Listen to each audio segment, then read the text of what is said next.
हरिओम दोस्तों, स्वागत है आपका हमारे YouTube चैनल पर जिसका नाम है राहुल साहू अचिंत्य योग।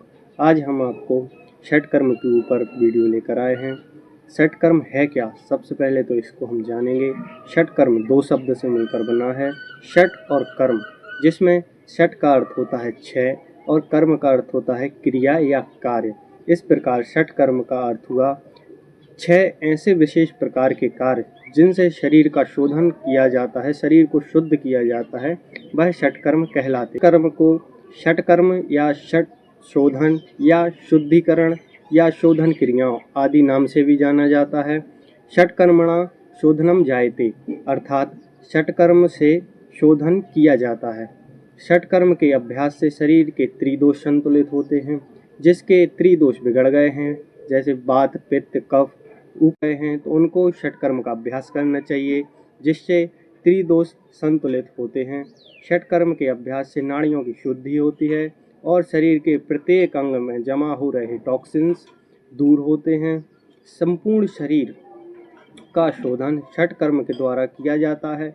षटकर्म के अभ्यास से शरीर में एकत्रित विजातीय द्रव्य दूर होता है।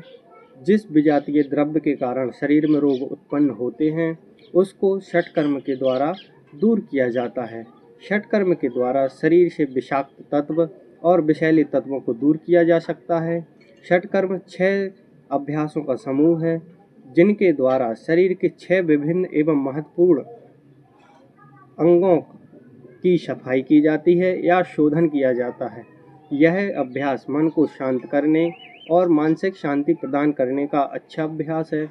षटकर्म अनैच्छिक मांसपेशियों को नियंत्रित करने में मदद करता है। षटकर्म के 6 प्रकार जैसा कि घेरण्य संहिता और हठक्रियविका में बताए गए हैं। धौतिर्वस्तिर स्थिता नीति त्राटकम नौलिकम तथा कपालभातिश्चेतानि षटकर्माणि समाचरेत, अर्थात धौती, बस्ती, नीति, त्राटक, नौली और कपालभाति, ये 6 प्रकार की षटकर्म या शुद्धि क्रियाएं बताई गई हैं।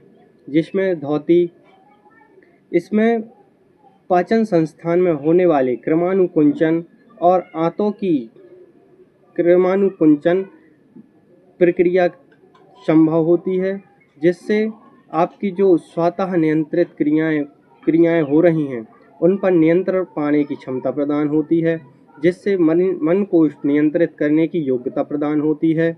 और धौती के अभ्यास से आमाशय और अन्य नलिका की सफाई होती है और जिससे पेट संबंधित रोग हैं वह भी दूर होते हैं। बस्ती, अब दूसरी आती है बस्ती। बस्ती 2 प्रकार की है, जल बस्ती और शुष्क बस्ती। जल बस्ती में जल के द्वारा होती है और शुष्क बस्ती जल के बाहर होती है। बस्ती प्रक्रिया में जैसे कि आप प्राकृतिक चिकित्सा या डॉक्टरी चिकित्सा में एनीमा को जानते हैं, वो एनीमा गुदा मार्ग के द्वारा दिया जाता है। इसी प्रकार बस्ती जब हम करते हैं तो जल को गुदा मार्ग के द्वारा अंदर लिया जाता है, आंतों में भरा जाता है और फिर उसको बाहर निकाला जाता है, जिससे आंतों की सफाई होती है, गुदा मार्ग की सफाई होती है। अब इसी प्रकार आती है त्राट नीति।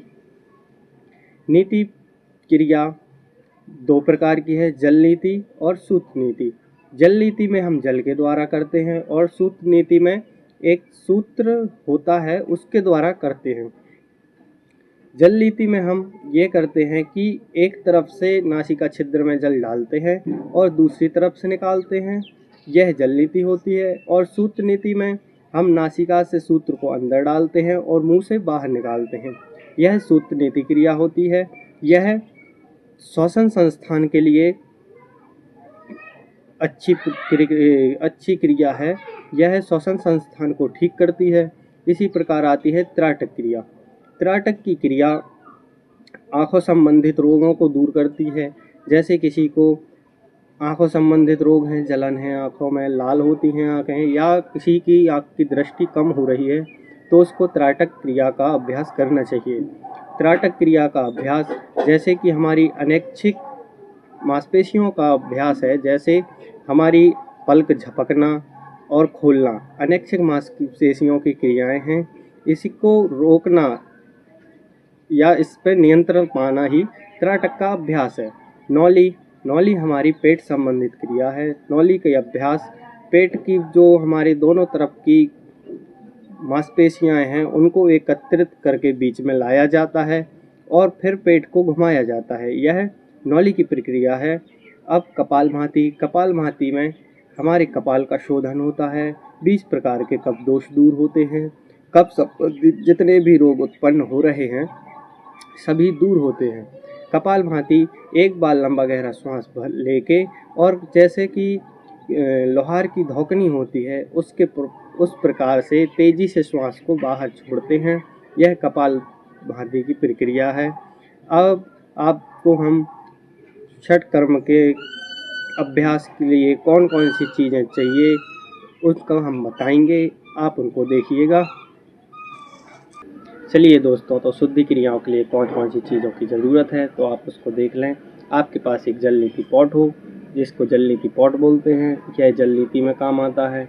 और उसके बाद फिर एक सूत्र चाहिए होता है जिससे आप सूत्र नीति की क्रिया करेंगे। यह सूत्र है जिसमें आगे की तरफ मोम लगा रहता है, पीछे की तरफ ऐसे ही धागा रहता है, इसको देख लें आप। और वस्त्र धोती करने के लिए आपके पास 4 अंगुल चौड़ी और 15 हाथ लंबी एक सूती कपड़ा होना चाहिए, देखिए आप। और इसकी वस्त्र धोती का एक प्रकार है दंड धोती और बमन धोती, जिसमें दंड धोती उसको हम यह पाइप होता है उसके द्वारा करते हैं और बमन धोती में हम पानी पी के उसको बाहर निकालते हैं उल्टी के द्वारा, क्योंकि धोती 13 प्रकार की बताई गई हैं। इसमें दंड धोती, बमन धोती, वस्त्र धोती ये आती हैं। ये सामान आपके पास होना चाहिए अगर आप शुद्धि क्रियाओं का अभ्यास करना चाहते हैं। और इनके साथ एक आपके पास साफ टॉवेल होना चाहिए जो आपको नासिका साफ करने के लिए और जो पानी फैलेगा उसको साफ करने के लिए होगी। ऐसे ही हमारी पूरी वीडियो देखने के लिए आपका बहुत बहुत धन्यवाद। ऐसे ही हमारी और वीडियो देखने के लिए हमारे चैनल को लाइक करें, सब्सक्राइब करें, ऑल बेल आइकन को प्रेस करें। आपका बहुत बहुत धन्यवाद।